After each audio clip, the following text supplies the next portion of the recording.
கல்வி விருது 2.0 இன்னைக்கு விடுபட்ட 17 மாவட்டங்களில் முதல் 3 இடங்களை பிடித்த 10 மற்றும் 12ஆம் வகுப்பு மாணவர்களுக்கு நடிகர் விஜய் விருது வழங்கினார். கடந்த வாரம் முதல் கட்டமாக 21 மாவட்டங்களைச் சேர்ந்த மாணவர்களுக்கு பரிசுகள் வழங்கப்பட்டுச்சு.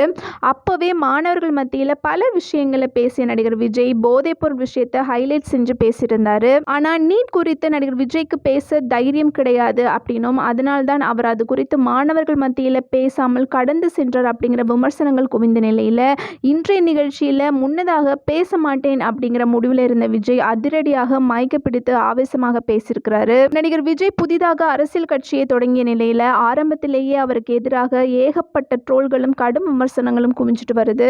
இதையெல்லாம் கவனித்து வரும் விஜய் அதன் காரணமாகவே டென்ஷன் ஆகி எதை செய்ய நினைத்தாலும் இவங்க செய்ய விட மாட்டாங்க அப்படிங்கிறத வெளிப்படுத்தவே அப்படி பேசியிருக்கிறார் அப்படின்னு தெரிய வருது. நடிகர் விஜயை டார்கெட் செய்து ஏகப்பட்ட வதந்திகளும் கடுமையான விமர்சனங்களும் ட்ரோல்களும் ஆரம்பத்திலேயே அவரது அரசியலுக்கு முட்டுக்கட்டையை விளைவிக்கும் நோக்கில் அடுக்கப்பட்டு வருது அப்படின்னு விஜய் ரசிகர்கள் குற்றம் சாட்டி வருகிறாங்க. நடிகர் விஜய் இதற்கெல்லாம் கோவப்படாமல் திறமையாக தன்னுடைய லட்சிய பாதையில் பயணிக்க வேண்டும் அப்படின்னு ரசிகர்கள் விரும்புகிறாங்க.